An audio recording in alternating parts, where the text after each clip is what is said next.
Good evening all and welcome back to Paranoia Files. Tonight I bring you 8 of the most disturbing true crime stories ever to emerge from the state of Alabama. Cases that have been deliberately buried, ignored, and forgotten by those who would rather not confront the darkness that lurks in their own backyard. In this episode, we descend into a collection of nightmares ranging from vanishings that defy explanation to acts of cruelty so calculated they will haunt your thoughts long after this video ends. These are not legends or folklore. These are documented accounts drawn from police reports, court testimonies, and the confessions of those who carry the weight of what they witnessed. To protect the privacy of survivors and the dignity of the victims, certain names and identifying details have been altered, but the core of each story remains untouched and undeniably real. If you are new here, make sure to subscribe to Paranoia Files for daily true horror content that will keep you on edge. Hit that notification bell so you never miss when the darkness calls. I need to confess something I have carried for 8 years.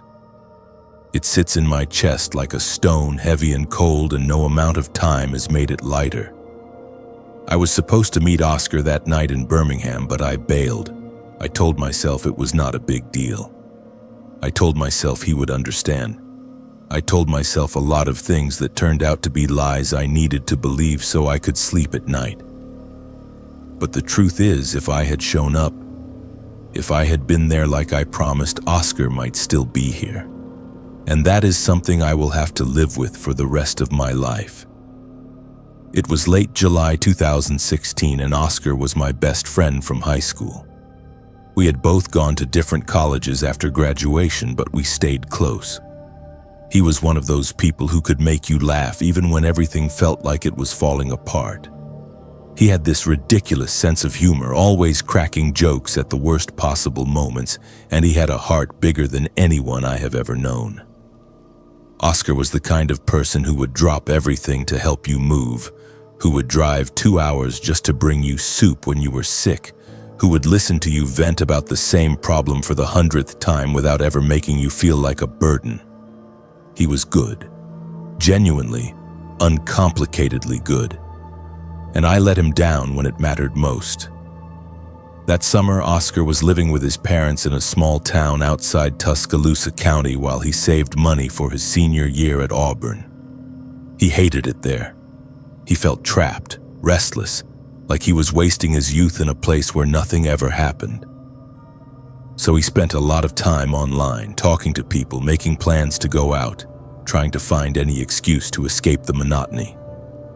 That is how he ended up on Craigslist. I know how that sounds now, how reckless and naive it seems in hindsight, but back then it did not feel that dangerous. People used Craigslist all the time to buy furniture, find roommates, sell old textbooks. Oscar was not looking for anything sketchy. He just wanted to buy a used camera lens for his photography hobby, something he could not afford new. He found a listing from someone selling a Nikon lens for $200, which was a steal compared to retail price. The seller said his name was Mike, and they exchanged a few emails back and forth. Mike seemed normal enough in the messages Oscar showed me. He used proper grammar. He was polite. He answered Oscar's questions about the condition of the lens without being pushy. There was nothing in those emails that screamed danger, nothing that made either of us think twice. I remember Oscar showing me the listing on his phone while we were hanging out at a coffee shop in Northport. He was excited. He had been saving up for weeks, and this was exactly what he needed to take his photography to the next level. I told him it sounded like a good deal. I told him to go for it. But then Mike started changing the details.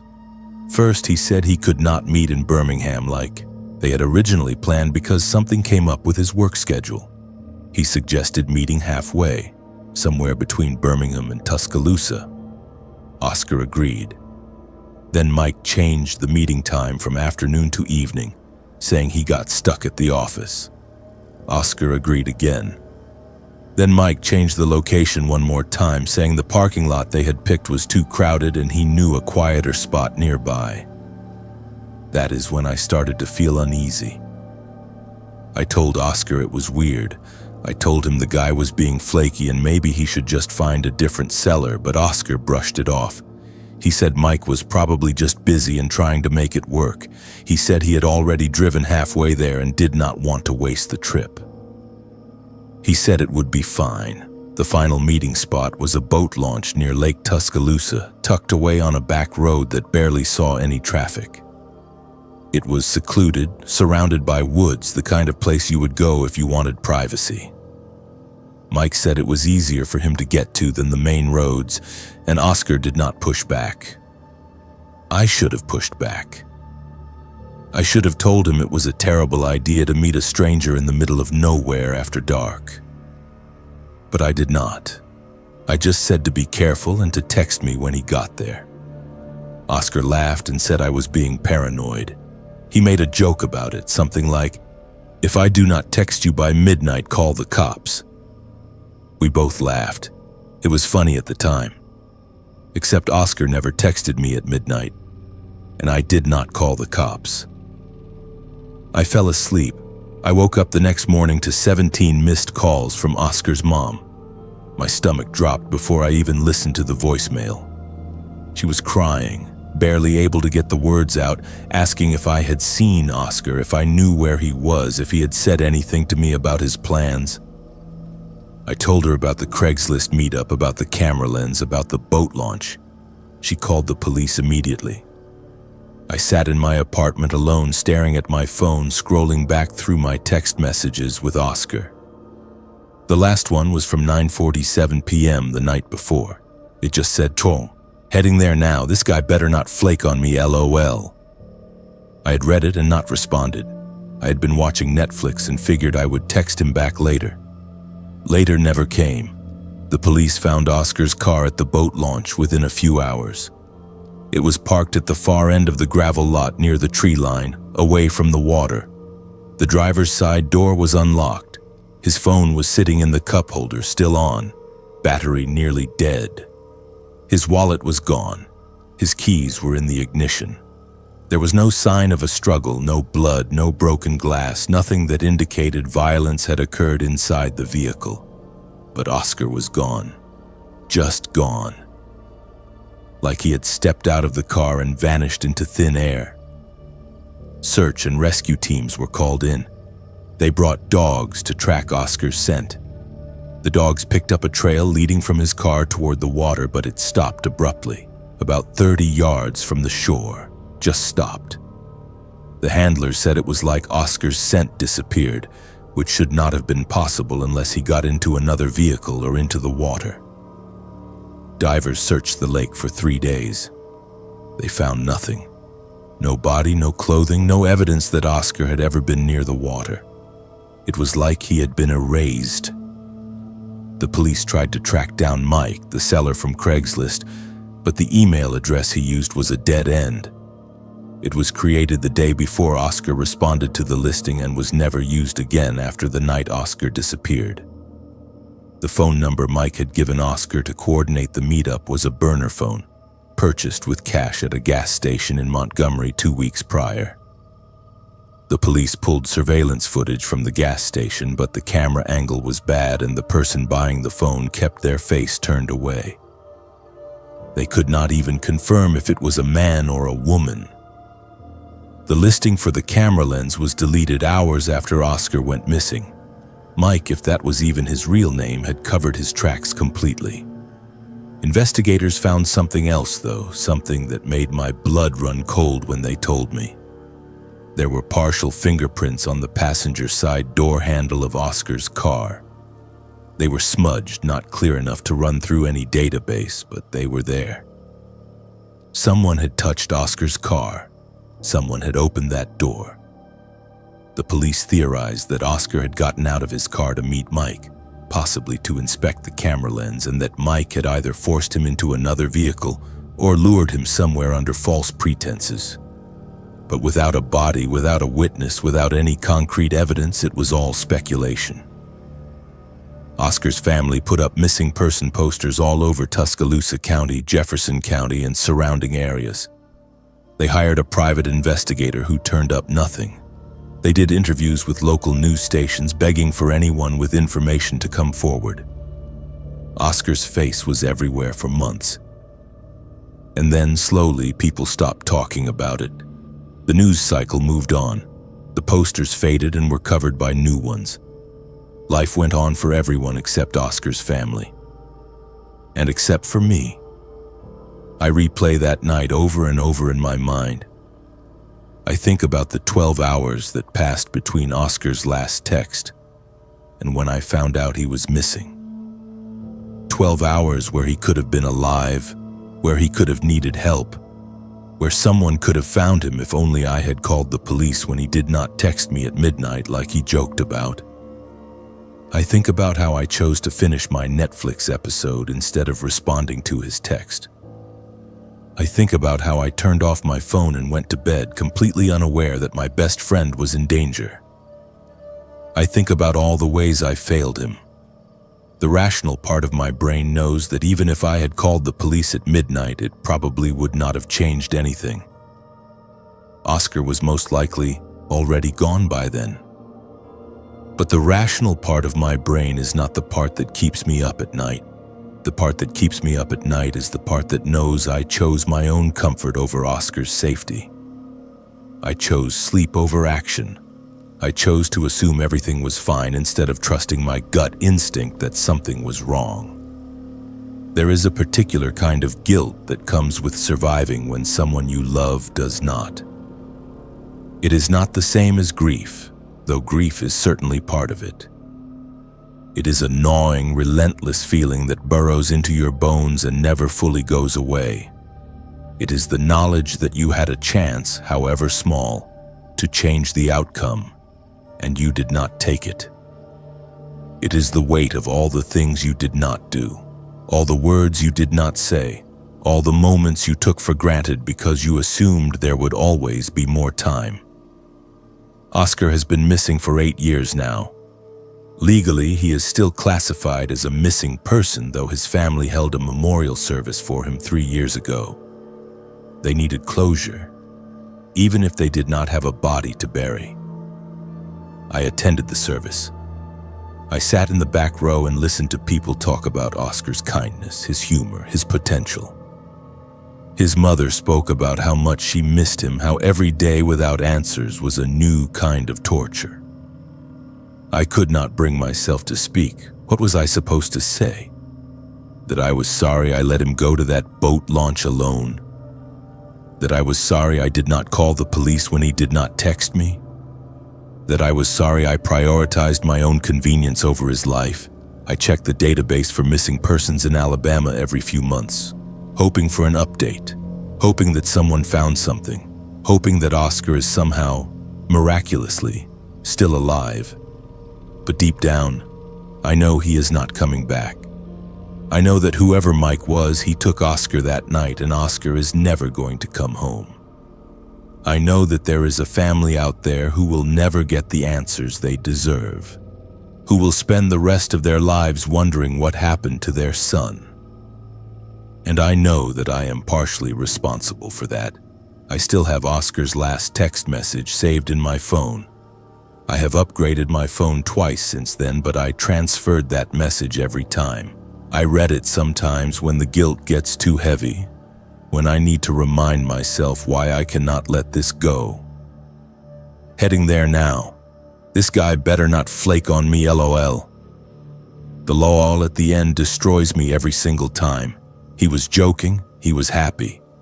He had no idea what was about to happen, and I could have stopped it. I could have told him not to go. I could have insisted on going with him. I could have stayed awake and called the police when he did not check in. I could have done 100 different things that might have saved his life. But I did not. And that is something I will carry with me for the rest of my life. People tell me it is not my fault, that I could not have known, that there was no way to predict what would happen. They mean well, but they do not understand. Fault is not always about what you did. Sometimes it is about what you did not do. It is about the moments when you had a choice, and you chose wrong. I chose to let Oscar go alone. I chose to ignore the red flags. I chose sleep over vigilance. And Oscar paid the price for my choices. If you are reading this, if you have ever been in a situation where something felt off, where your gut told you something was wrong, please listen to it. Do not brush it off. Do not assume everything will be fine. Do not tell yourself you are overreacting. Because sometimes that feeling is all you have, and sometimes it is the difference between life and death. I ignored that feeling and my best friend disappeared. I will never get him back. I will never get the chance to apologize to him, to tell him how sorry I am, to tell him that he deserved better. All I have is this confession, this admission that I failed him when he needed me most. I tell myself I could not have known. But the truth is, I chose sleep over my friend's safety, and I will never forgive myself for that. I keep having the same dream about Evelyn's farmhouse, except it is not a dream anymore. It has not been a dream for 7 years. It is a memory that will not leave, a memory that plays on repeat every time I close my eyes, every time I let my guard down, every time I think I have finally moved past what happened that night outside Huntsville. The dream always starts the same way. I am standing at the edge of the property line, staring at the old Ross farmhouse silhouetted against a storm-darkened sky. Lightning flashes in the distance, illuminating the peeling paint and sagging porch. Thunder rolls across the fields, low and threatening. And then I hear it. The screaming. A woman's voice, raw and desperate, coming from somewhere inside the house. I want to run. I want to turn around and leave. But my feet will not move. They never do. And then I wake up drenched in sweat, heart pounding, the echo of that scream still ringing in my ears. But before it became a nightmare, it was just a stupid idea. The kind of idea that sounds thrilling when you are 19 and invincible and looking for something to break up the monotony of small-town Alabama life.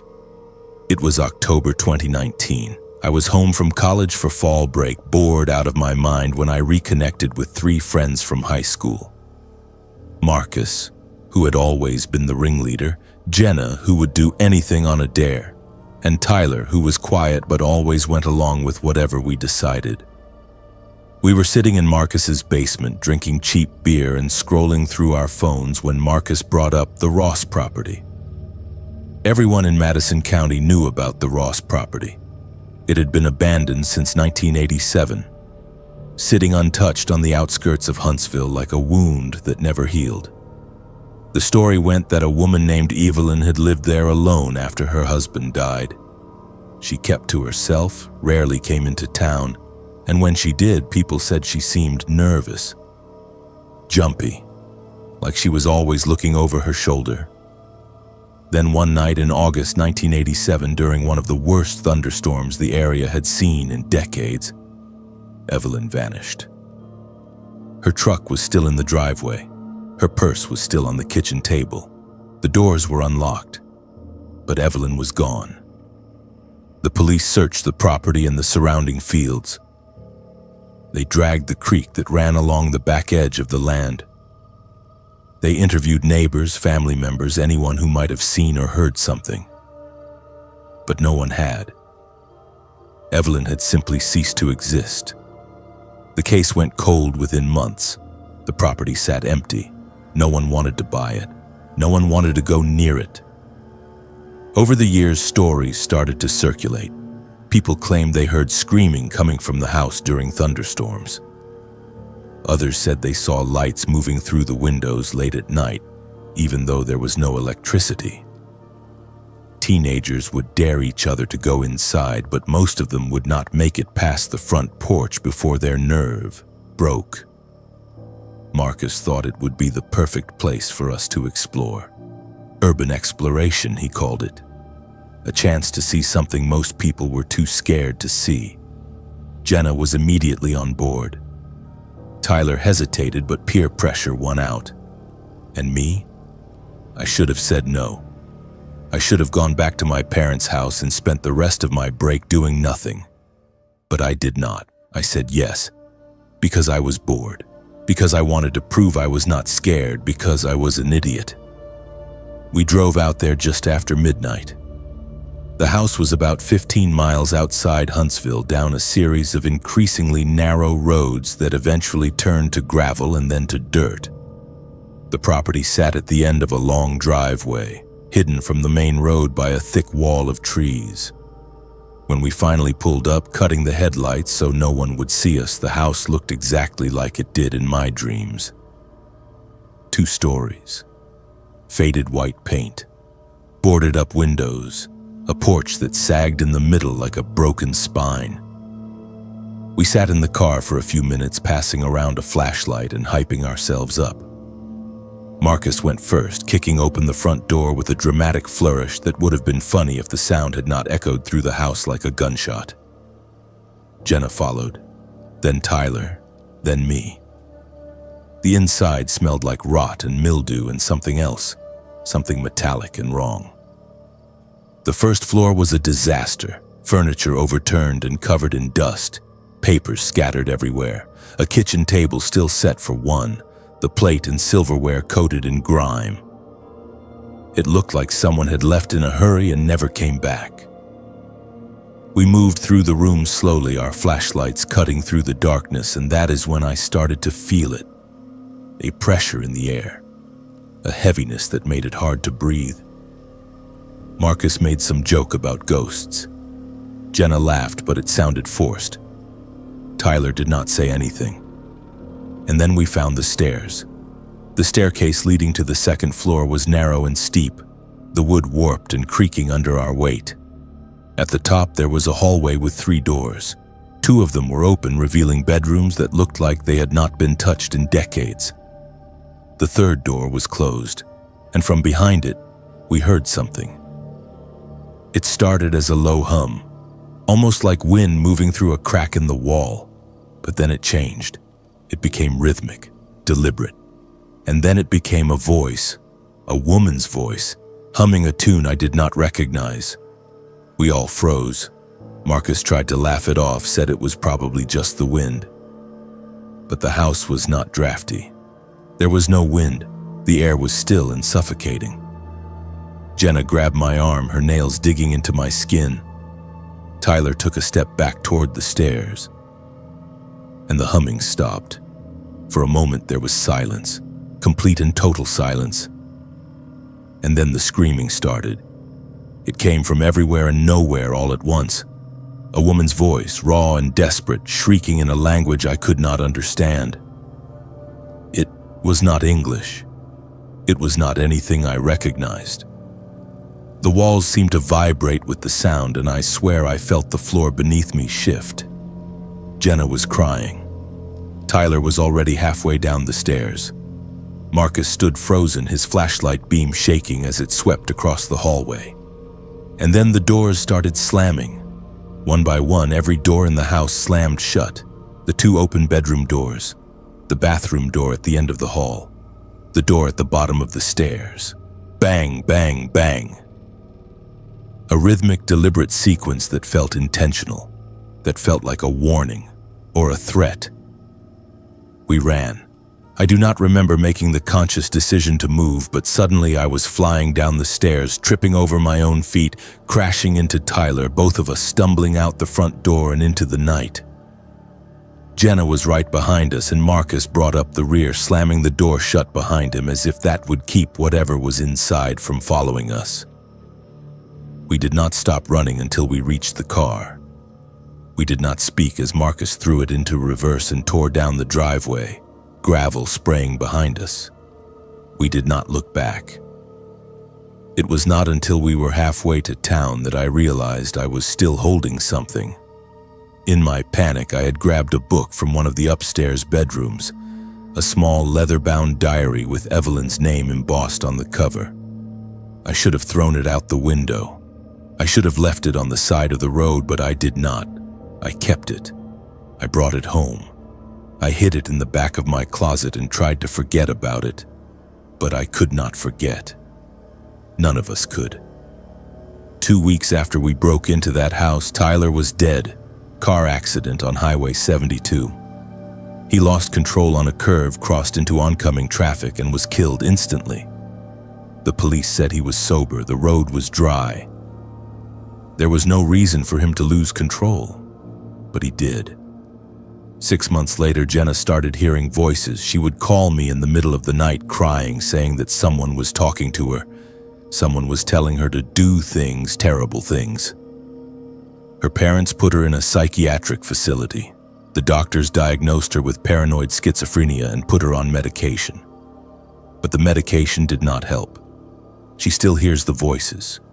She probably always will. Marcus moved to Georgia a year after that. He will not talk about what happened. He will not even acknowledge that it happened.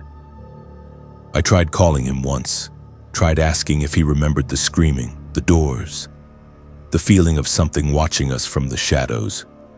He hung up on me. He has not answered my calls since. And me? I'm still here, still in Alabama, still carrying Evelyn's diary in a lockbox under my bed. I opened it once, the night we took it.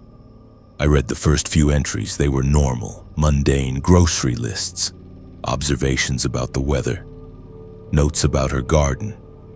But the entries got stranger as they went on. She started writing about feeling watched, about hearing footsteps in the house when she was alone, about finding things moved when she woke up in the morning. And then, on the last page, dated August 12, 1987, 2 days before she disappeared, she wrote something that still makes my blood run cold. They are not human. They have been here the whole time. They were waiting, and now they have found me. That was it. No explanation, no context. Just those 3 sentences in shaky handwriting followed by blank pages. I should have given the diary to the police. I should have told someone what we found in that house, but I did not. I was too scared, too ashamed, too worried about getting in trouble for trespassing. So I kept quiet, and Evelyn's case remained unsolved. But I cannot keep quiet anymore, because something is still happening. Every night at exactly 3 in the morning, I wake up to the sound of rhythmic banging. It is faint, like it is coming from far away, but it is always there. 3 knocks, a pause, 3 more knocks. It has been happening for 7 years, every single night, without fail. I have tried everything. I moved apartments. I stayed at friends' houses. I even checked myself into a hotel for a week. But the knocking follows me. It is not in the walls. It is not in my head. It is something else. Something that latched onto me the night I stepped into that house. I went back to the Ross property last year. I had to see it again. I had to know if it was still there. The house was gone. Torn down sometime in 2021, according to county records. The land was cleared.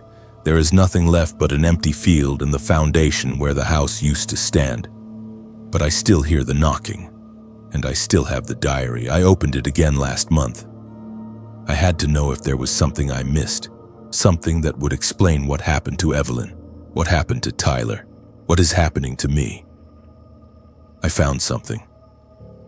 Tucked into the back cover, hidden between the leather and the binding, was a photograph.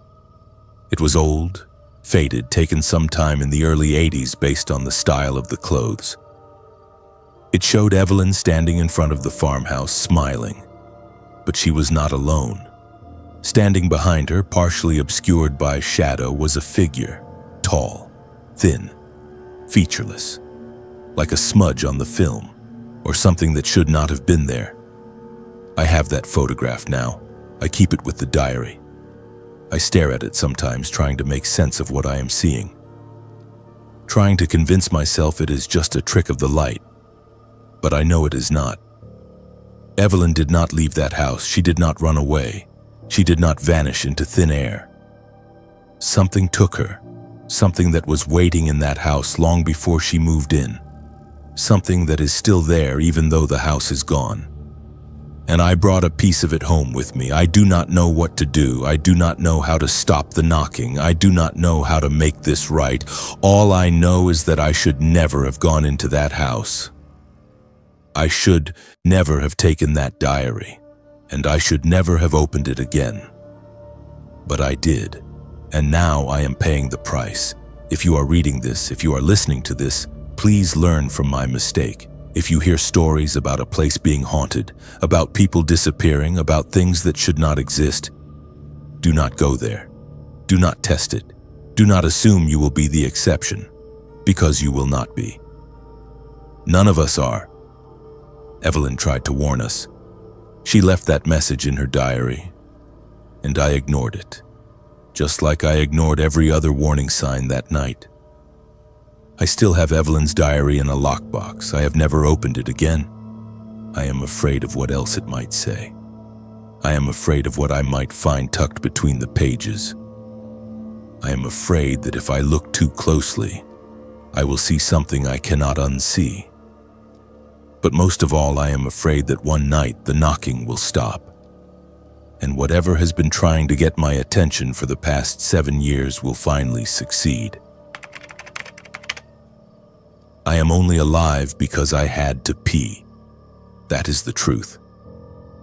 If I had held it for 15 more minutes, if I had just waited until I reached the next town, Nathan would have found someone else, and someone else would be telling this story instead of me. Or maybe they would not be telling it at all. Maybe they would just be another name on a missing persons database, another face on a poster that fades and gets covered up by newer tragedies. That is what haunts me the most. Not what happened to me, but what happened to the people who were not as lucky. It was June 2016. I was driving back to Birmingham from Nashville after visiting friends for the weekend. It was one of those road trips you take when you are young and broke and think nothing bad can ever happen to you because bad things only happen to other people. I left Nashville around midnight, which was stupid. I know that now. But at the time, I wanted to sleep in my own bed, and the drive was only 3 hours. What could go wrong? Everything was fine for the first hour and a half. The interstate was mostly empty, just the occasional semi-truck rumbling past and a few other late-night travelers. I had music playing, the windows cracked to keep the cool night air flowing, and I was making good time. But then somewhere south of Cullman, I felt it. That unmistakable pressure in my bladder that meant I needed to find a bathroom soon. I could have waited. I probably should have waited. But I saw the sign for a rest area in 2 miles and figured I might as well stop. Get it over with, stretch my legs, maybe grab a soda from the vending machine. It seemed harmless. Rest areas are supposed to be safe. They are supposed to be well lit, monitored, places where travelers can take a break without worrying. This one was not. I pulled into the parking lot at exactly 2:17 in the morning. I remember because I checked my phone before getting out of the car, thinking I would text my roommate to let her know I was almost home.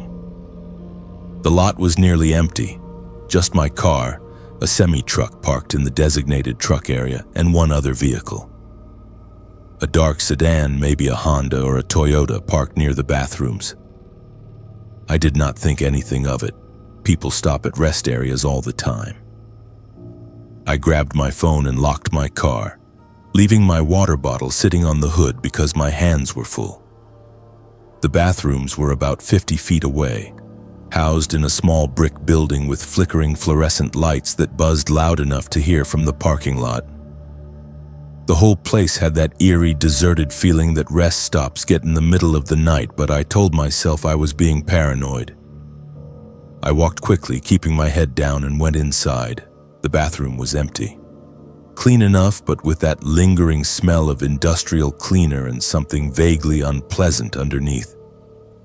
I did what I needed to do and washed my hands, and that is when I heard footsteps outside. Heavy, deliberate, stopping right outside the door. I froze, water still running over my hands, staring at the door. The footsteps did not move. Whoever it was, they were just standing there, waiting. I told myself it was nothing. Someone else using the facilities, someone who just happened to be standing near the door. I dried my hands slowly, trying to calm my racing heart, and then I pushed the door open. He was standing about 10 feet away. Tall, maybe 6 feet, wearing jeans and a dark hoodie even though it was June and warm outside. His face was mostly in shadow, but I could see enough to know he was staring at me. Not casually. Not the way you glance at a stranger in passing. He was staring. Focused. Intense. "Hey," he said. His voice was friendly. Too friendly. "You need any help?" I shook my head, already walking toward my car. "No, I am good, thanks." He followed me. Not running, not making a scene, just walking at the same pace, staying about 10 feet behind. "Your car over there?" he asked, pointing toward the sedan I had seen earlier. I realized with a sick twist in my stomach that it was not his car. He had pointed to mine. "Yeah," I lied. "I am parked right there. I will be fine." "I saw your hood was up earlier," he said. "Thought you might need some jumper cables." My hood was not up. I had not opened my hood, but I did not correct him. I just kept walking, keys clutched in my hand, phone in my pocket, every instinct screaming at me to get in my car and lock the doors. That is when I noticed my water bottle was gone. The one I had left sitting on the hood. It was not on the ground. It was not anywhere visible. And Nathan was holding something in his hand, something small and cylindrical that glinted in the dim light. "I am fine," I said again, louder this time. "I do not need help." He smiled. It was not a comforting smile. "You look tired," he said. "Why do not you sit down for a minute? Rest before you get back on the road." "I am not tired." "You sure? You seem a little dizzy." And that is when I realized. I did feel dizzy. My head was swimming, my vision blurring at the edges. I had been fine 2 minutes ago, completely fine. But now I felt like I had been drugged, because I had been drugged. Nathan had put something in my water bottle while I was in the bathroom, and I would have drunk from it the second I got back in my car. I stumbled, catching myself against the side of my car. Nathan was closer now, his hand on my elbow, guiding me away from the driver's side door. "Come on," he said softly. "Let me help you. There is a picnic table over there. You can sit down. Catch your breath." I tried to pull away, but my legs were not working right. My body felt heavy, disconnected. I could not think straight. And Nathan was leading me toward the tree line, away from the parking lot, away from the lights. And then headlights swept across the lot. A car pulled in, music blasting, a group of teenagers laughing and shouting as they piled out. Nathan let go of my arm immediately. He stepped back, hands in his pockets like we had just been having a normal conversation. Then he turned and walked away, not toward his car, not toward the bathrooms, just away into the darkness beyond the parking lot, disappearing like he had never been there. I do not remember much after that. The teenagers found me slumped against my car, semi-conscious, unable to form coherent sentences. They called 911. I woke up in a hospital 6 hours later with an IV in my arm and 2 police officers standing by my bed. They told me I had been drugged, Rohypnol most likely based on the blood work. They told me I was lucky. Lucky the teenagers had shown up when they did. Lucky Nathan had not gotten me into the woods. Lucky I was still alive. And then they told me about the others, 3 women, all in their early 20s, all traveling alone on Interstate 65 through Alabama, all stopped at rest areas in the middle of the night. 2 of them were never found. The third was discovered 3 months after her disappearance, alive but severely traumatized, with permanent neurological damage from prolonged exposure to sedatives. She could not remember most of what had happened to her. She could not identify her attacker, but she remembered his voice, friendly, calm, offering help. The police showed me a composite sketch based on her description. I stared at it for a long time, my hands shaking. It was him, Nathan, or whoever he really was, the same tall frame, the same shadowed face, the same unsettling stare. They asked me if I could identify him. I said yes. I gave them every detail I could remember, the hoodie, the way he walked, the way he knew which car was mine even though I had not told him, the water bottle that disappeared, the way he tried to lead me into the woods. But it was not enough. They never found him. They dusted my car for prints and found his on the passenger side door handle, smudged but identifiable. They ran them through every database they had access to. No matches. Nathan, if that was even his real name, did not exist in any system. No criminal record, no prior arrests, nothing. The pattern continued for 4 more years. Women stopping at rest areas along Interstate 65. Women being approached by a man offering help. Women disappearing or narrowly escaping. The police issued warnings. Signs were posted at every rest stop between Nashville and Mobile. But Nathan was smart. He changed his appearance. He changed his tactics. He was never in the same place twice. And then, in 2020, the pattern stopped. No more reports, no more disappearances. Either Nathan moved to a different area, or he stopped entirely, or he got better at hiding the bodies. I think about him every time I drive on Interstate 65. Every time I pass a rest area, I feel my stomach twist. I wonder how many women he approached before me. How many said yes when he offered help. How many never made it home.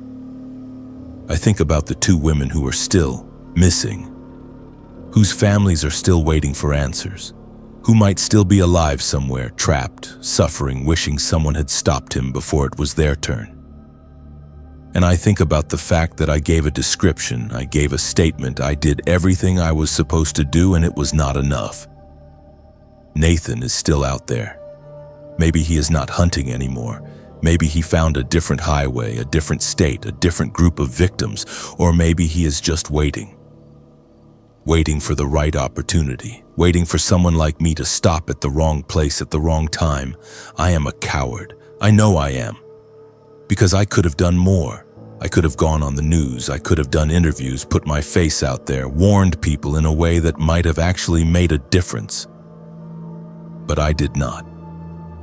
I was too scared, too ashamed, too worried about what people would think.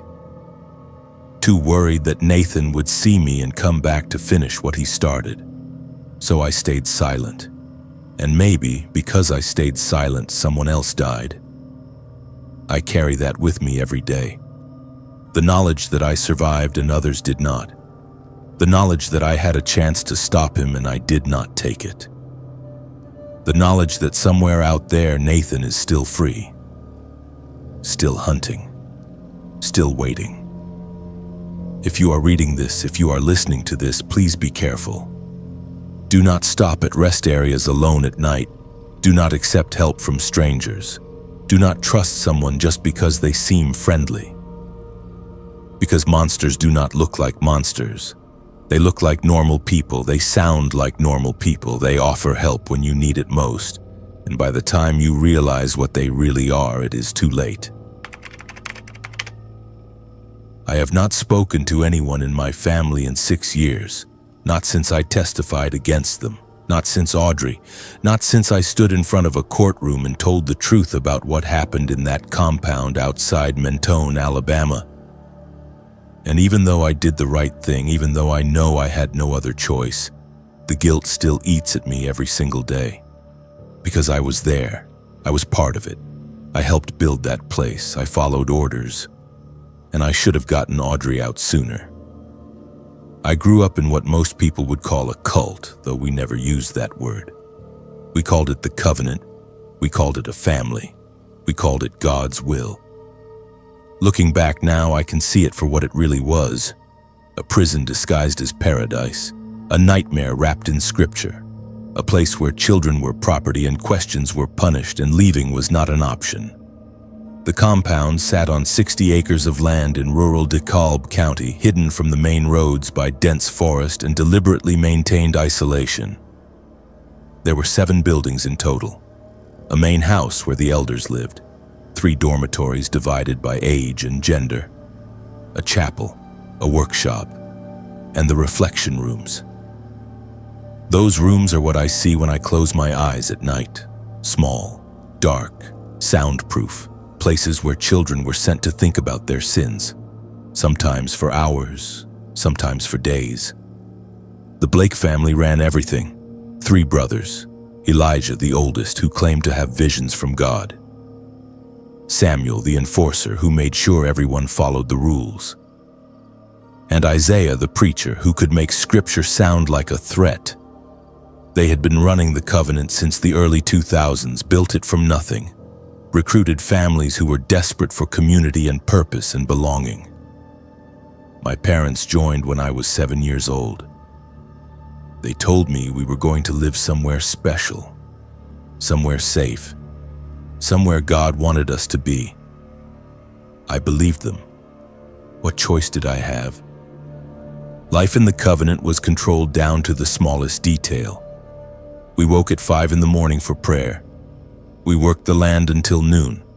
We studied scripture until evening. We ate communally, slept in assigned beds, wore homemade clothes, and had no contact with the outside world. No phones, no internet, no television, no newspapers. The elders told us the outside world was corrupt, sinful, dangerous. They told us we were the chosen ones, the saved, the remnant that would inherit the kingdom when the end times came, and we believed them, or at least, we pretended to believe them. Because questioning was not allowed, punishment in the covenant was swift and severe. If you talked during silent prayer, you went to the reflection room. If you failed to complete your work assignments, you went to the reflection room. If you looked at someone the wrong way, if you smiled too much, if you cried too loudly, you went to the reflection room. I spent hours in those rooms as a child, sitting in the dark, hungry, thirsty, listening to my own breathing and wondering what I had done wrong. The elders called it spiritual discipline. They called it correction. They called it love. It was torture. Audrey was my cousin. Her mother was my mother's sister, and they had joined the covenant together back when we were kids. Audrey was 3 years younger than me, 14 when I was 17, and she was one of the few people in that place I genuinely cared about. She had this defiant streak that terrified me. She would ask questions during scripture study. She would refuse to pray when the elders commanded it. She would sneak food to the younger children who were being punished. And every time she broke a rule, she paid for it. Time in the reflection room, extra work assignments, public reprimands in the chapel, but she never stopped. She never learned to keep her head down. And that is what got her killed. When Audrey turned 16 in the summer of 2017, the elders announced her engagement. She was to marry Brother Caleb, one of the senior members of the covenant. He was 42 years old. Audrey was 16, and she had no say in the matter. None of us did. Marriages in the covenant were arranged by the elders based on what they claimed was divine guidance. Young girls were paired with older men. Families were created and dissolved based on the whims of Elijah and his brothers. It was disgusting. It was criminal. But no one said anything, because saying something meant punishment, and punishment meant the reflection room. Or worse, Audrey refused. She stood in front of the entire congregation during evening assembly and said no. She said she would not marry Brother Caleb. She said she wanted to leave. She said she did not believe in the covenant anymore. The silence that followed was suffocating. No one had ever defied the elders like that, not publicly, not so brazenly. And then Samuel stood up. He walked down from the stage. He grabbed Audrey by the arm, and he dragged her out of the chapel. I did not see her for 3 days. No one did. The elders announced she was undergoing intensive spiritual correction. They said she was being cleansed of her rebellion. They said she would return when she had repented. But she did not return. Not in 3 days. Not in a week. Not ever. On the 8th day, the elders gathered us in the chapel for an emergency assembly.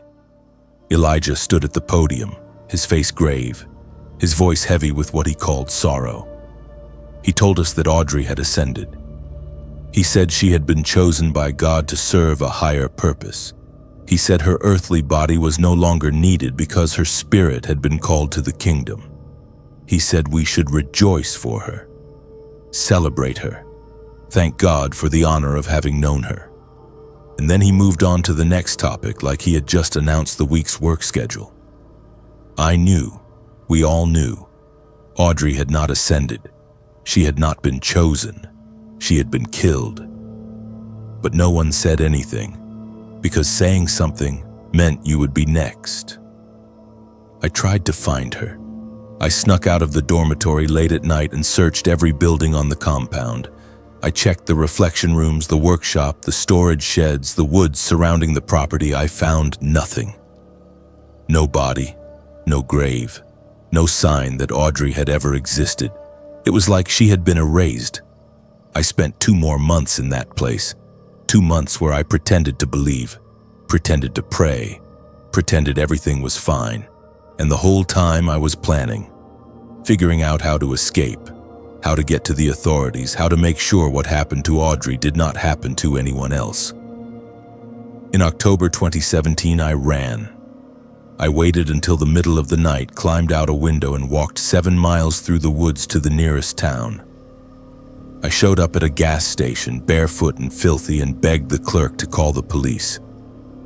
They did. And I told them everything.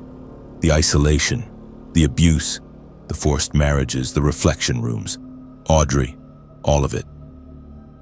The raid happened 3 days later. Police and Child Protective Services descended on the compound with warrants. They removed 32 children. They arrested 7 adults, including all 3 Blake brothers. They searched the property for Audrey's body. They brought cadaver dogs, ground-penetrating radar, forensic teams. They dug up half the compound looking for her.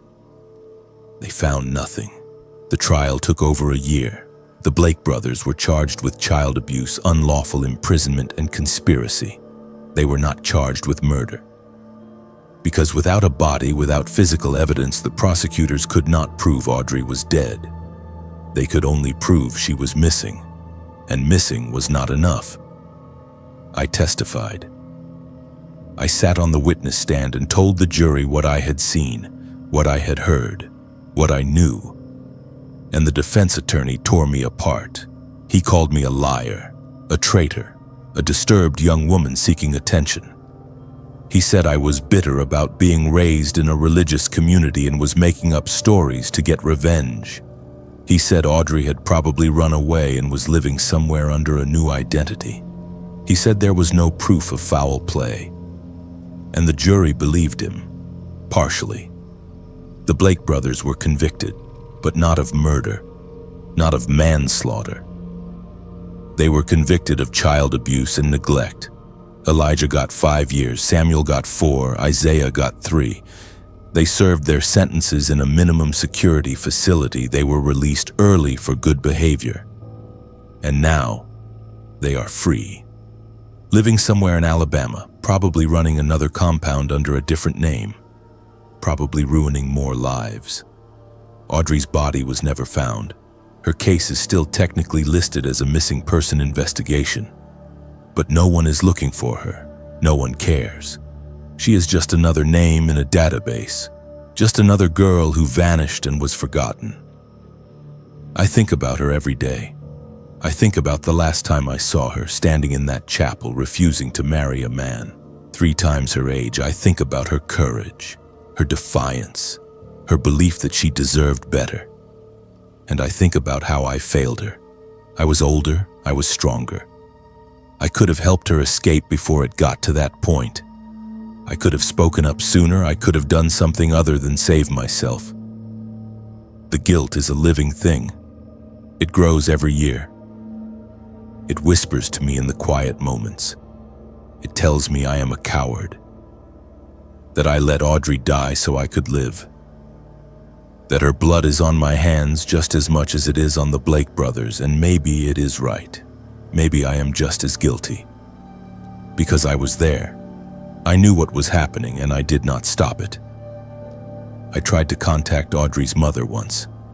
A year after the trial, I thought maybe she would want to talk.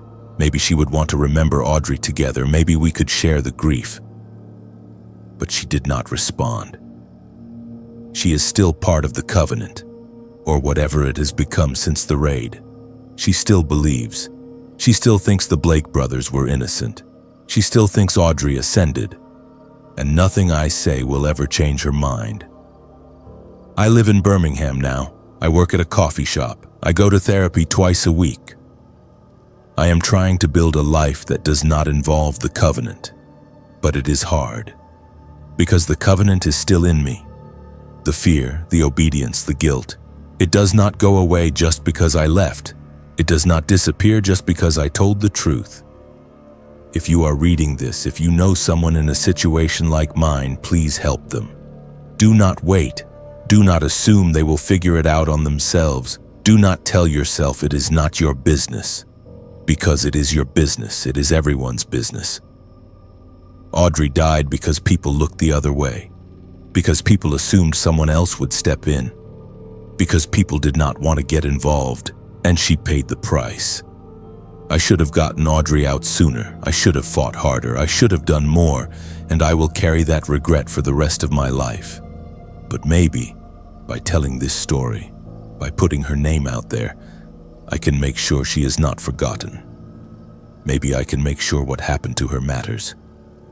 Maybe I can stop it from happening to someone else.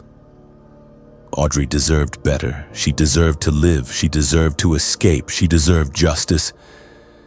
And she got none of those things because I was not brave enough. I was not strong enough. I was not enough. And I am sorry. I am so sorry.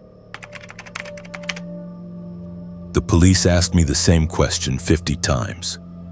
Are you sure the car was blue? I was not sure about anything anymore. Not after that night. Not after Zoe. Not after I realized that everything I thought I knew, everything I thought I remembered was wrong. And that wrongness, that one small detail I got confused, might be the reason my best friend is never coming home. It was October 2018. I was a sophomore at the University of Alabama in Tuscaloosa, and Zoe was my roommate. We had met during freshman orientation and clicked immediately. She was the kind of person who made everything more fun. Grocery shopping became an adventure. Studying became tolerable. Even doing laundry felt less miserable when Zoe was around. She had this energy about her, this lightness. And being near her made you feel like everything was going to be okay. I loved her, we all did, and I let her down in the worst possible way. The night it happened was a Saturday. We had gone to a house party off campus with a group of friends. It was one of those typical college parties. Too many people crammed into a too small house. Music blaring. Red Solo cups everywhere, the kind of night where you have to shout to be heard and you wake up the next morning with your ears still ringing. Zoe and I had been drinking. Not excessively. Just enough to feel loose and happy and like we were having the time of our lives. We danced, we laughed, we took ridiculous photos that we would regret posting but post anyway. It was perfect.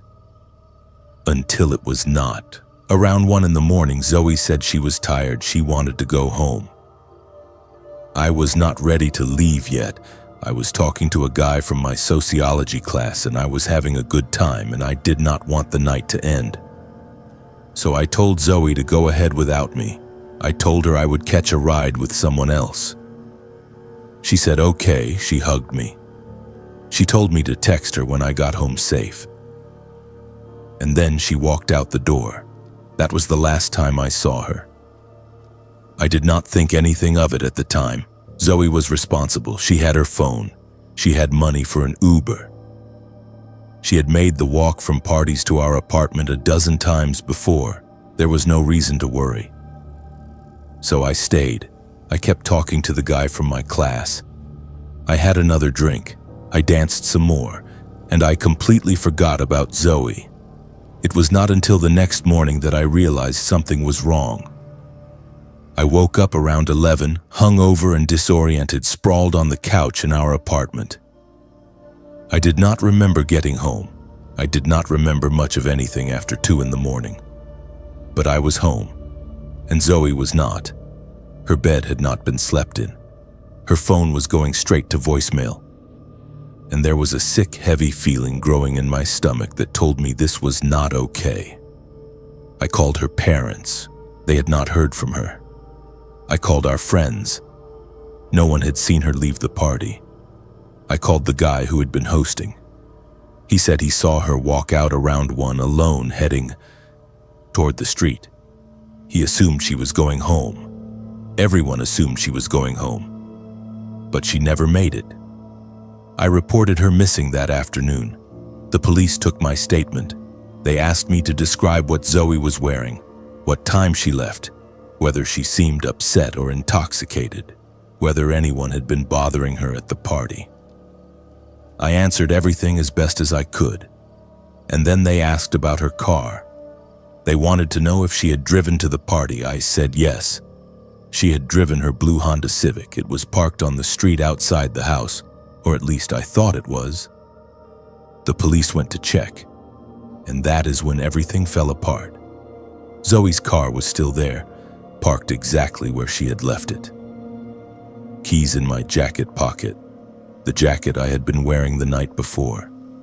The jacket Zoe had asked me to hold for her because she was too warm. The keys had been there the entire time, and I had not noticed. I had not even thought to check. The police pulled surveillance footage from a gas station down the street from the party. The cameras caught Zoe walking toward a blue Honda Civic parked on the street. She opened the passenger door. She got in. The car drove away. And that was it. That was the last confirmed sighting of Zoe Harper. Getting into a car she thought was hers. A car that was not hers. A car that belonged to someone else. There had been 2 blue Honda Civics parked on that street. Zoe's and someone else's. Almost identical models. Same color, same year. Parked 3 spaces apart.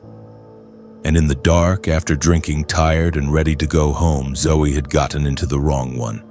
She had thought it was an Uber. She had thought she was safe. She had thought she was going home. And instead, she had gotten into a car with a stranger. A stranger who drove away with her. A stranger who has never been identified. The police traced the second car, the one Zoe got into. The license plate was partially obscured by a bike rack, but they were able to make out enough to run it through the system. It came back as stolen, taken from a parking lot in Birmingham 3 days before the party. Recovered 3 weeks later in Pickens County, abandoned on the side of a rural highway. Wiped clean. No fingerprints, no DNA, no evidence that Zoe had ever been inside. Whoever took her knew what they were doing. They had planned it, or they had gotten incredibly lucky. Either way, Zoe was gone, and there were no leads. The investigation went on for months. Police interviewed everyone at the party. They pulled phone records. They searched the area where the car was found. They dragged ponds. They brought in cadaver dogs. They followed up on tips that went nowhere. And slowly, gradually, the case went cold. Zoe became another missing person, another face on a poster, another name in a database, another family left without answers. I blame myself, I still do, because if I had noticed the keys in my pocket, Zoe would not have tried to get into a car. She would have walked back to the party. She would have asked someone for a ride. She would have called an actual Uber. She would have done anything other than get into that car, and she would still be here. But I did not notice. I was too drunk, too distracted, too focused on my own fun to pay attention to the fact that I was holding my best friend's keys. And because of that, Zoe is gone. Her family held a vigil 6 months after she disappeared. Hundreds of people showed up. Friends, classmates, professors, people who had never even met Zoe but were moved by her story. They lit candles, they said prayers, they shared memories. And I stood in the back, silent, unable to speak. What was I supposed to say? That I was sorry? That I wished I had paid more attention? That I would give anything to go back to that night and do things differently? None of it would bring Zoe back. None of it would undo what happened. I dropped out of school after that semester. I could not stay in Tuscaloosa. I could not walk past the house where the party had been. I could not see Zoe's empty bed every night. I could not handle the looks from people who knew what happened. The whispers, the blame, some of it spoken, most of it unspoken, but I felt it. I still feel it. Zoe's parents hired a private investigator. He worked the case for a year. He found nothing, no new leads, no breakthroughs, no answers, just more questions, more dead ends, more heartbreak. Eventually, they ran out of money. The investigation stopped, and Zoe's case joined the thousands of other unsolved missing person cases in Alabama. I think about her every day. I think about the moment she realized she was in the wrong car. The moment she understood she was in danger. The fear she must have felt, the regret. The hope that someone would notice she was missing and come looking for her. And I think about the fact that by the time we noticed, it was too late. She had been gone for 12 hours. 12 hours where anything could have happened. 12 hours where she could have been saved. If only I had noticed the keys. I check the missing person databases regularly. I look for updates on Zoe's case. I look for Jane Does that match her description. I look for any sign that she might still be out there. But there is nothing. Zoe disappeared, and no one knows where she is. No one knows what happened to her. No one knows if she is alive or dead. And that not knowing is its own kind of torture. People tell me it is not my fault. They say I could not have known. They say Zoe made her own choices. She chose to leave alone. She chose to get into that car. But that does not make me feel better. Because Zoe did not know she was getting into the wrong car. She thought she was getting into her own car. She thought she was safe. And the reason she thought that was because I had her keys. And I did not tell her. If I had been paying attention, if I had been sober, if I had been a better friend, Zoe would still be here. And that is something I will carry with me for the rest of my life. The knowledge that my carelessness cost my best friend everything. The knowledge that I had a chance to stop her, to call out to her, to tell her to wait. And I did not take it. Zoe has been missing for 7 years now. Her case is still open, but no one is actively working it. There are no new leads, no suspects, no evidence, just a blue Honda Civic that was not hers. And a girl who got into the wrong car and never came home. I am sorry, Zoe. I am so sorry. I should have noticed. I should have been there. I should have protected you. And I did not. And now you are gone, and I do not know if you are ever coming back, but I will never stop looking. I will never stop hoping. And I will never stop carrying the guilt of knowing that if I had just checked my pockets, if I had just paid attention, you would still be here. And that is a weight I will carry for the rest of my life. There is a reason the old mining town outside Jasper does not appear on maps anymore. Dylan found out why, and I wish to God he had never gone looking. My brother was always obsessed with abandoned places. Ever since we were kids, he had this fascination with the forgotten corners of Alabama. Old factories, collapsed churches, ghost towns that time had swallowed whole. He would spend hours researching them online, reading histories, looking at satellite images, planning trips to explore them. Most of the time it was harmless. He would come back with photographs and stories and maybe a rusty piece of scrap metal he found interesting. But this time was different. This time, Dylan found something that should have stayed buried. It started in the summer of 2015. Dylan was 24, working part-time at a hardware store in Birmingham, spending the rest of his time on his urban exploration hobby. He had joined online forums where people shared locations and tips. That is where he first heard about Harlan Creek. Someone had posted a thread about it, a mining town that existed from the 1920s until a collapse in 1952 killed 14 miners. After that, the town was abandoned. People left, buildings fell apart, and eventually it disappeared from official records entirely. No road signs, no mention in county documents, just gone. But the forum post claimed there was more to the story. The person who posted it said they had found old newspaper clippings about disappearances in the area. 9 people over the course of 60 years. All within a 3-mile radius of the old mine entrance. All without explanation. The post called it cursed, said the mine was hungry, said locals refused to talk about it. Dylan was hooked immediately. He spent weeks researching. He found microfiche records at the library. He tracked down property deeds. He even contacted the families of some of the missing people, though most of them would not talk to him. But he pieced together enough information to confirm the pattern. 9 disappearances, 1952, 1963, 1971, 1982, 1989, 1995, 2001, 2007, 2010, all different circumstances. A hiker who never came back, a surveyor who vanished during a job, a teenager who went missing on a camping trip, but all of them, every single one, were last seen near Harlan Creek. I told him not to go. I told him it was dangerous. Old mines collapse, the ground is unstable, there could be sinkholes, toxic gases, wild animals. But Dylan did not listen. He said he would be careful. He said he just wanted to see it, take some photos, document what was left. He promised he would not go inside the mine.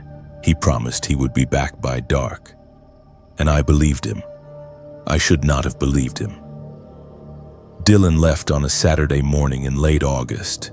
He drove out to Jasper and then took back roads into the woods where Harlan Creek used to be. He had GPS coordinates from satellite images. He had a map. He had supplies. And he had his phone, which he used to send me updates throughout the day. The first text came around 10 in the morning. Found the town. Most of it is gone, but there are some foundations left. The second came an hour later. A photo of a collapsed building, weeds growing through the rubble. The third was at noon. Found the mine entrance. It is bigger than I thought. And then, at 1 in the afternoon, I got the text that still makes my stomach drop. Someone is watching me from inside. I called him immediately. No answer. I called again. Voicemail. I texted, "Are you okay? Get out of there." Nothing. For 2 hours, nothing. I was about to call the police when my phone buzzed. Another text from Dylan. "I am fine, heading back now. See you tonight." But he did not come home that night, or the next night, or ever. I drove out to Harlan Creek at midnight. I took the same route Dylan had taken, following the GPS coordinates he had sent me. The roads got worse the farther I went. Paved turned to gravel, turned to dirt, turned to barely a path. I parked where I thought Dylan must have parked and got out. It was pitch black. No streetlights, no moon, just the beam of my flashlight cutting through the trees. I found his car about a quarter-mile down a trail, doors unlocked, keys in the ignition, phone on the dashboard. And nothing else. No sign of Dylan, no sign of a struggle. Just his car sitting there like he had stepped out for a moment and planned to come right back. I called for him.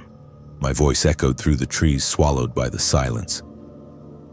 I walked further down the trail, following it to where it ended at a clearing.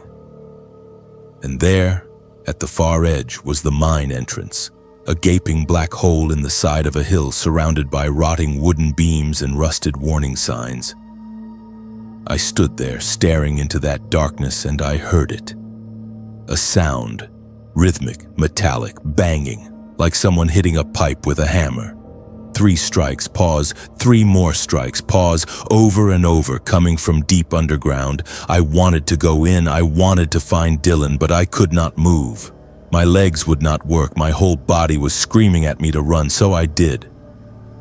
I ran back to my car and I called the police. They came the next morning, search and rescue, state police, a team of volunteers. They searched the area for 3 days. They found Dylan's campsite. They found his camera smashed on the ground near the mine entrance. They found his backpack, ripped open, contents scattered. But they did not find Dylan, and they refused to go into the mine. The engineer they brought in said the structure was too unstable. One wrong step and the whole thing could collapse. Going inside would be a death sentence. So they sealed the entrance, poured concrete over it, said it was too dangerous, said Dylan was most likely dead, said there was nothing more they could do.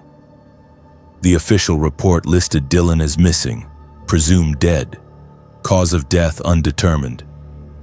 The case was closed within 6 months, and I was left with nothing but his last texts and the sound of that rhythmic banging echoing in my head, because I still hear it every night, exactly 3 in the morning.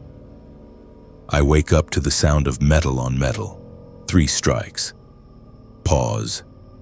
3 more strikes. It has been happening for 7 years. I have moved apartments. I have stayed in hotels. I have even left the state for weeks at a time. But it does not matter. The sound follows me, always the same, always at 3 in the morning, always exactly like what I heard that night at the mine. I went back to Harlan Creek once, 2 years after Dylan disappeared. The mine entrance was still sealed, but I brought a sledgehammer. I broke through the concrete. I shone my flashlight into the darkness and I saw something, movement, far back in the tunnel, something tall and thin watching me. Not human. I do not know what it was, but I know it was not Dylan. And I know it did not want me there. I sealed the entrance again, and I have not been back since. But I have Dylan's last photos, the ones that were still saved to the cloud, the ones the police never looked at closely enough. I have looked at them hundreds of times.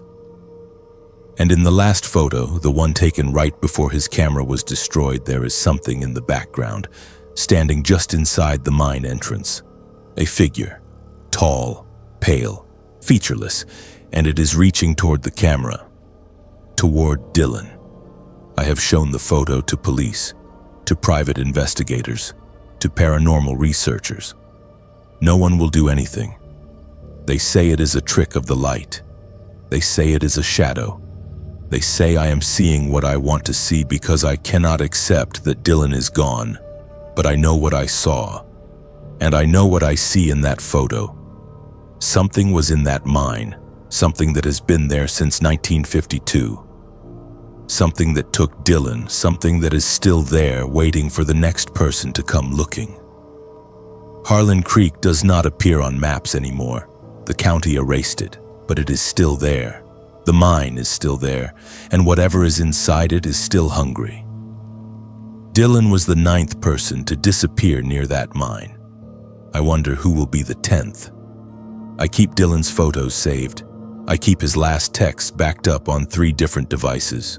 I keep the GPS coordinates written down in a notebook, because I cannot let him be forgotten. I cannot let him become just another name on a list of missing people that no one cares about. He was my brother. He deserved better. He deserved to be found, but he is never coming back. And I have to live with that. If you are reading this, if you are listening to this, please stay away from abandoned places, stay away from mines, stay away from places with histories of death and disappearance. Because some places do not want to be explored, some places do not want to be remembered, and some places take people, they take them and they do not give them back. Dylan found Harlan Creek, and Harlan Creek kept him, and now every night at 3 in the morning, I hear the sound of something banging deep underground. And I know it is not Dylan. I know Dylan is gone, but something down there wants me to remember. Something down there wants me to know that it is still waiting, still watching, still hungry. I have Dylan's last photos saved. I have never shown them to police. Because in the background of the last one there is a face in the darkness, and I do not think it is human. And I am afraid if I show it to the wrong person, they will go looking, and they will disappear too. Just like Dylan. Just like the 9 people before him. Just like whoever comes next. So I keep it to myself. I keep the photos. I keep the sound. I keep the guilt. And I wonder every day if I should have gone into that mine. If I should have followed him. If I should have tried harder to stop him from going in the first place. But I did not. And now, he is gone. And I am still here, listening to the banging at 3 in the morning, wondering when it will stop, wondering if it ever will. Patrick Ellis helped me jump my car 4 times. He brought my mail up when I was sick. He watered my plants when I went out of town. He was the perfect neighbor, friendly, reliable, the kind of person you feel lucky to live next to. Until they found what was under his shed. I lived in Mobile from 2012 to 2019 in a small duplex on the east side of the city. It was not fancy. The rent was cheap and the neighborhood was quiet. Mostly working-class families, retirees, people who kept to themselves but were polite when you passed them on the street. Patrick lived in the unit next to mine. We shared a wall and a driveway. And over the 7 years I lived there, we became what I thought were friends. Not close friends.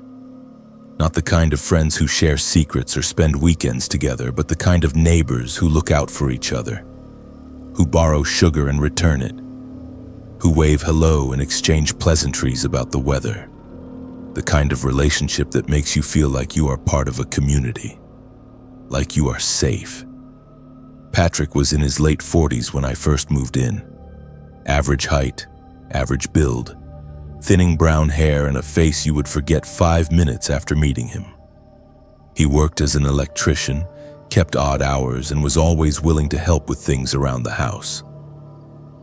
When my kitchen sink started leaking, Patrick fixed it. When I locked myself out, Patrick had a spare key and let me in. When my car would not start on a freezing January morning, Patrick came out with jumper cables and got me running again. He did it without being asked, without expecting anything in return. He was just helpful, just kind, just normal. I trusted him. That is what I keep coming back to. I trusted him completely.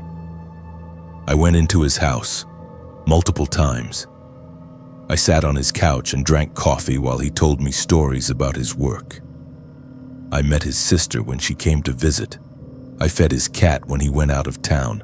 I had a key to his place and he had a key to mine. We were neighbors, friends, people who looked out for each other.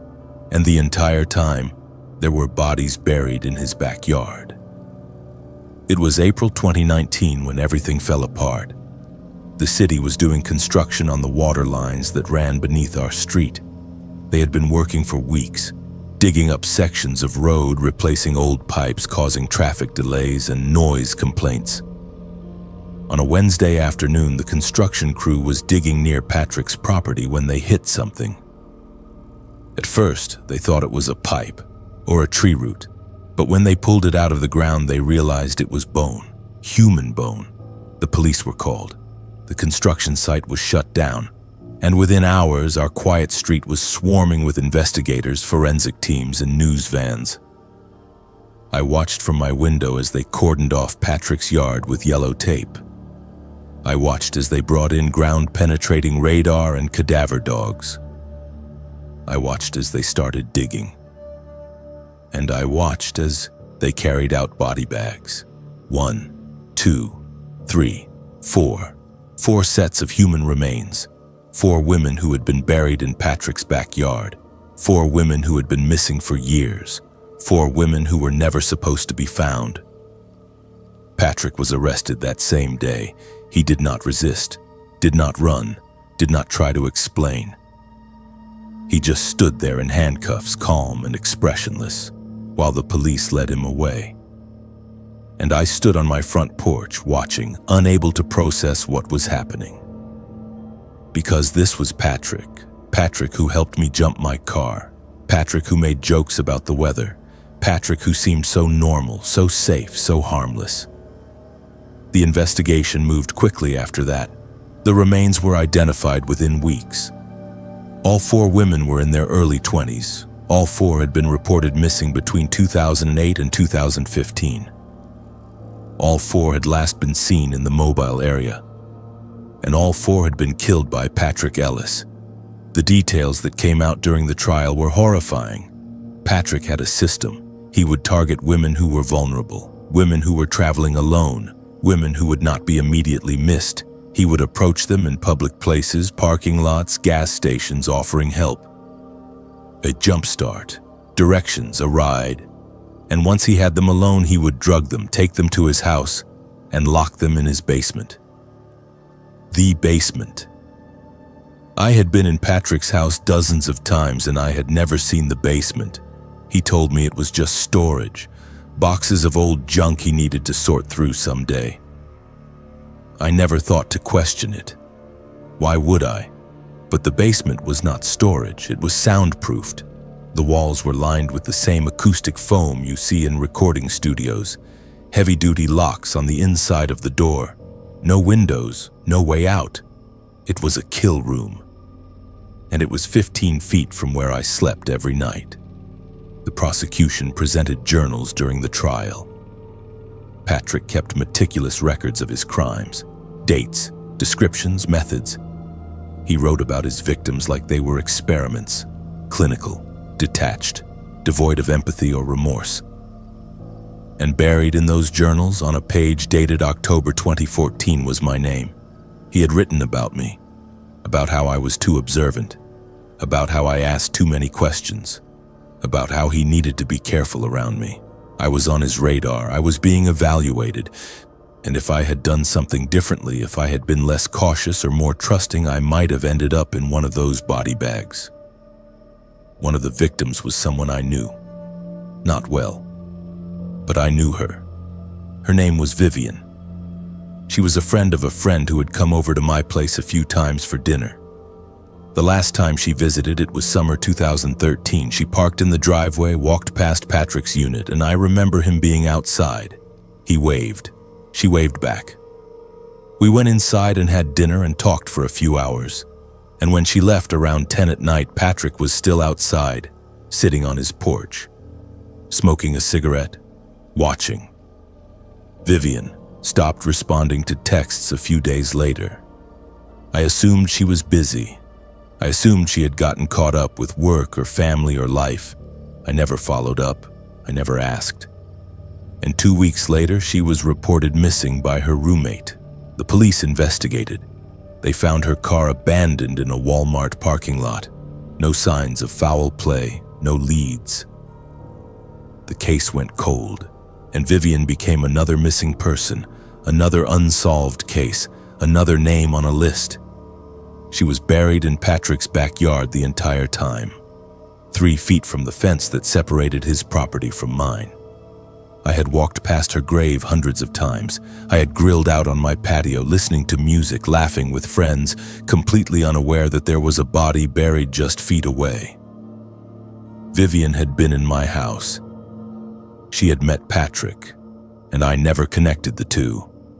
I never thought for a second that the man who watered my plants was the same man who killed my friend. The guilt is unbearable. I replay every interaction I had with Patrick, every time I smiled at him, every time I thanked him for his help, every time I trusted him, and I wonder how I missed it. How did I not see what he was? How did I not notice the signs? Was there something I could have done, something I could have said? Some way I could have stopped him before Vivian or any of the others ended up in his basement? The trial lasted 6 weeks. The evidence was overwhelming. DNA, journals, testimony from forensic experts. Patrick did not deny any of it. He sat in the courtroom, silent, staring straight ahead, as if the proceedings had nothing to do with him. The jury deliberated for less than 2 hours. Guilty on all counts. 4 counts of first-degree murder, multiple counts of kidnapping, multiple counts of sexual assault. The judge sentenced him to death. He is on death row now, awaiting execution. And I am still here, trying to make sense of how I lived next to a monster for 7 years and never knew. I moved out of that duplex 2 weeks after Patrick's arrest. I could not stay there. I could not sleep in a place where I knew what had happened just on the other side of the wall. I could not walk past his unit without imagining what those women went through. What Vivian went through. The fear. The pain. The realization that no one was coming to save them. I sold most of my furniture, packed up what I could fit in my car, and left. I have not been back since, but I still hear them. At night, when it is quiet, I hear screaming. I know it is not real. I know it is my mind playing tricks on me. But I hear it anyway. Muffled, desperate, coming from the other side of the wall. And I wonder how many times it was real. How many times those women screamed for help while I was on the other side, watching television or cooking dinner or sleeping, completely oblivious to what was happening. I testified at the trial. The prosecution called me as a character witness. They wanted me to describe Patrick as I knew him. The helpful neighbor, the friendly guy next door, the person no one would suspect, and I did. I told them everything, how normal he seemed, how kind, how trustworthy. And the prosecutor used my testimony to illustrate how easily Patrick had fooled everyone around him. How he had hidden in plain sight for over a decade. How he had been active since at least 1995, according to evidence they found in his journals. 24 years, dozens of potential victims. And no one suspected a thing. After the trial, Vivian's family reached out to me. They wanted to thank me for testifying. They wanted to know if I remembered anything about the last time I saw her. I told them what I could. That she seemed happy, that she was looking forward to starting a new job, that she had hugged me goodbye and told me we should do it again soon. Her mother cried, her father just nodded, and then they left. And I have not heard from them since. I carry this with me every day, the knowledge that I lived next to a serial killer, that I trusted him, that I let him into my life, that I missed every single warning sign because I wanted to believe he was a good person. Because it was easier to believe that than to question why a middle-aged man with no family and no close friends was so eager to help me. So eager to be involved in my life.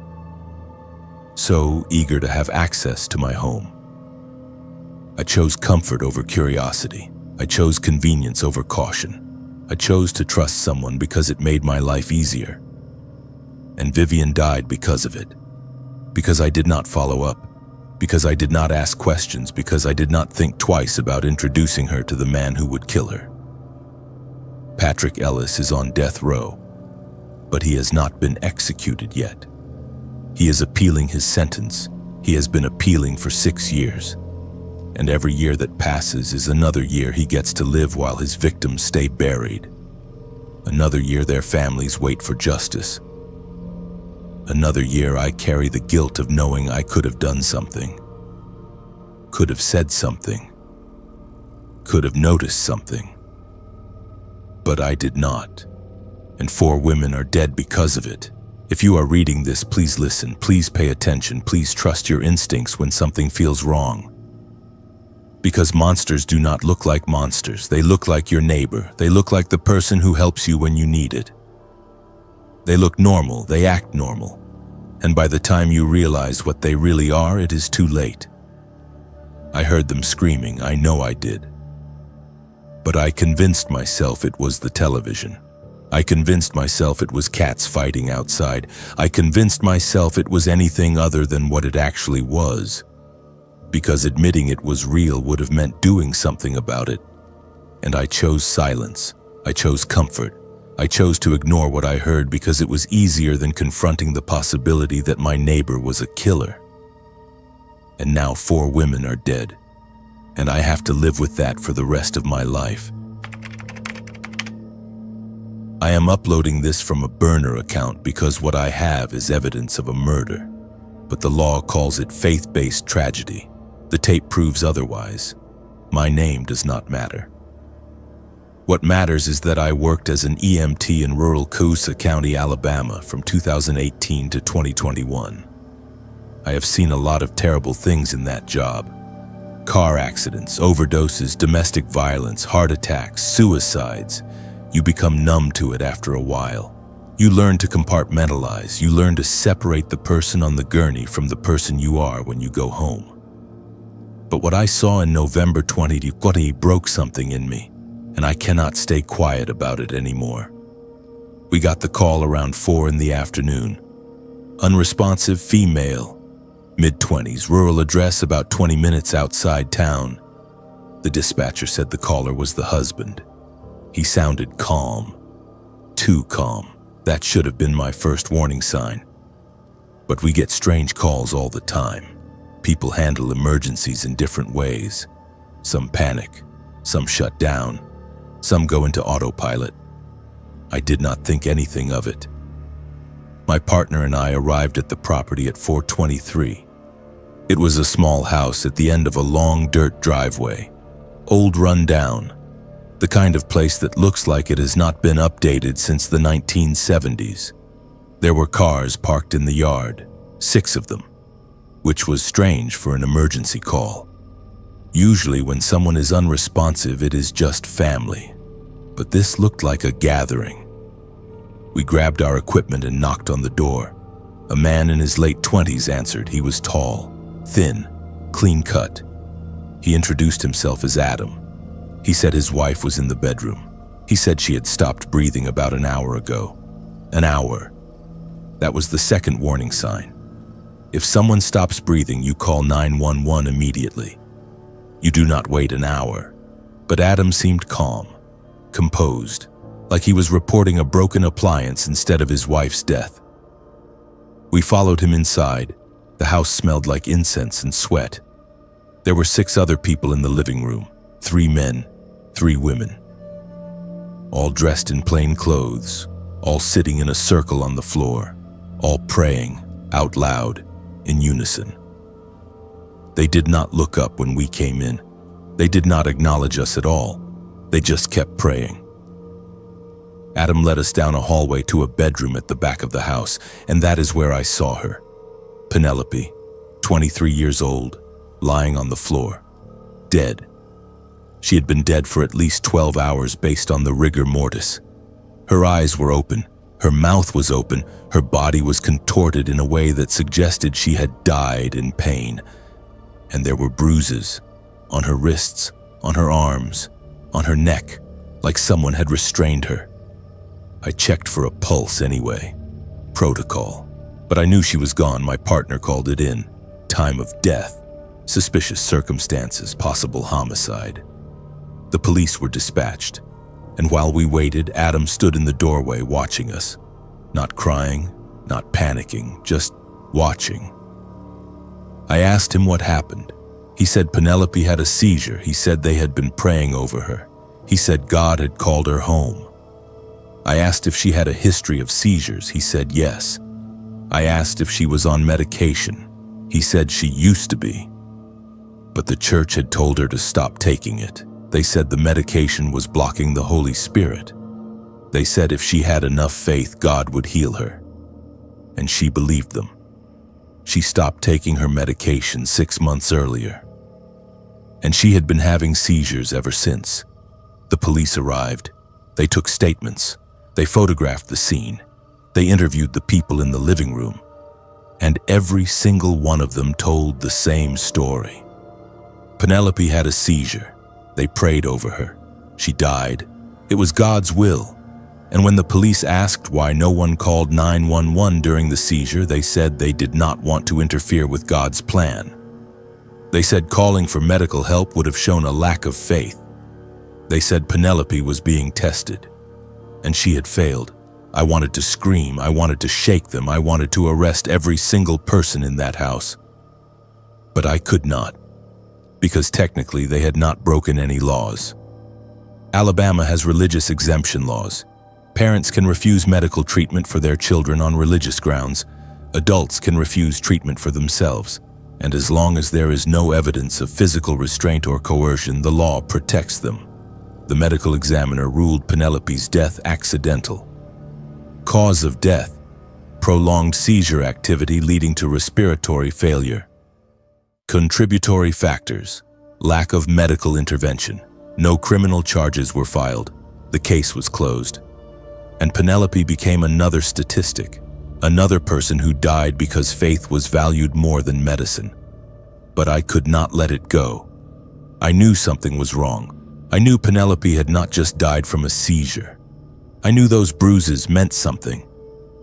So I started asking questions. I talked to Penelope's family, her parents, her sister, and they told me things that made my blood run cold. Penelope had not wanted to stop taking her medication. She had been forced to. The church elders had told her it was a sin to rely on medicine instead of God. They told her she was weak. They told her she was blocking her own healing. And Adam, her husband, had supported them. He had thrown away her medication. He had monitored her to make sure she did not try to get more. He had isolated her from her family. And when she had seizures, he would tell her it was demons. He would tell her she needed to pray harder. He would tell her it was her fault. Penelope's sister told me about the last time she saw her.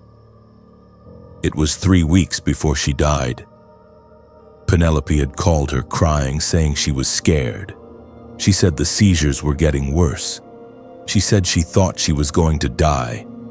Her sister begged her to go to the hospital, begged her to leave Adam, begged her to come stay with her, but Penelope said she could not. She said Adam would not let her. She said the church would shun her. She said she had to have faith. And then she hung up, and her sister never heard from her again. I kept digging. I found out that Penelope's church was not affiliated with any recognized denomination. It was a small, independent congregation, maybe 30 members, led by a man who called himself a prophet, a man who preached that medicine was witchcraft, that doctors were agents of Satan, that true believers did not need hospitals or pills or science. They only needed God. And if you got sick, it was because you lacked faith. And if you died, it was because God had called you home. It was a perfect system. No accountability, no blame, just faith. And then, 2 months after Penelope's death, I got a message. Anonymous, no name, no return address, just a USB drive in my mailbox with a note that said, "You need to hear this." I plugged it into my computer, and I found an audio file, 6 hours long. Recorded the day Penelope died. Someone in that house had recorded everything, and they had sent it to me. I listened to the whole thing, all 6 hours, and it was the most horrifying thing I have ever heard. The recording starts with Penelope having a seizure. You can hear her gasping, choking, thrashing.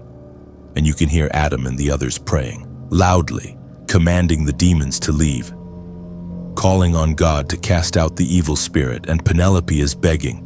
She is begging them to call 911. She is begging them to help her. She is begging them to let her go to the hospital. And they ignore her. They just keep praying. For 6 hours. 6 hours of Penelope seizing, 6 hours of her begging for help, 6 hours of Adam and the others praying over her while she dies, and at no point does anyone call for help. At no point does anyone try to intervene. They just let her die because they believed it was God's will. And the worst part? At one point, about 4 hours in, Penelope tries to leave. You can hear her crawling toward the door. You can hear her gasping, trying to get out.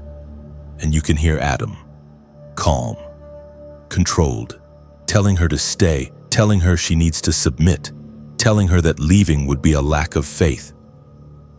And you can hear him physically restraining her, dragging her back into the room, holding her down while the others pray. And Penelope is screaming for him to let her go, screaming for someone to call for help. And no one does. They just keep praying. She stopped breathing about 2 hours later, and for another hour they prayed over her body, believing God would bring her back, believing she would be resurrected, and when she was not, they called 911, and they told us she had just stopped breathing, and they acted like they had done nothing wrong. I took the recording to the police, I took it to the district attorney, I took it to the medical examiner, and every single one of them told me the same thing. It is not enough. There is no video. There is no proof that Adam actually restrained her. The audio could be interpreted as religious practice, and because Alabama has religious exemption laws, prosecuting Adam would be nearly impossible. Even with the recording, even with proof that Penelope begged for help and was denied. Because it happened during a religious ceremony, the law protects them. I took it to journalists, local news, national news, podcasts. Anyone who would listen, and most of them were horrified, but none of them would run the story. They said it was too controversial. They said it would be seen as an attack on religious freedom. They said they would get sued. They said it was not worth the risk. So here I am, uploading this recording to the internet, putting it out there for anyone to hear because Penelope deserves justice. She deserves for people to know what happened to her. She deserves for the world to hear her begging for her life while the people who were supposed to love her let her die. The church is still operating. Adam remarried within a year. Penelope's family tried to sue, civil wrongful death suit, but the church has good lawyers, and religious exemption laws are powerful. The case was dismissed, and Adam walks free, and Penelope is buried in a cemetery outside town, and no one talks about her, no one remembers her. She is just another casualty of faith gone wrong. I have the tape, 6 hours of a woman dying while people pray, 6 hours of evidence that this was not an accident. This was murder, murder disguised as faith, murder protected by law. And I am putting it here. I am putting it online. I am making sure it cannot be buried, making sure it cannot be ignored. Let the world decide if faith should protect murder. Let the world hear Penelope begging for her life. Let the world hear Adam telling her to submit. Let the world hear 6 hours of a preventable death. And let the world decide if this is justice. Because I do not think it is. I think Penelope was killed. And I think the people responsible should be in prison. But they are not. They are free. They are still preaching. They are still telling people that medicine is sin, and someone else is going to die. Someone else is going to be told to have faith instead of calling 911. And it will happen again and again until someone does something. So I am doing something. I am uploading this, and I am letting you decide what happens next.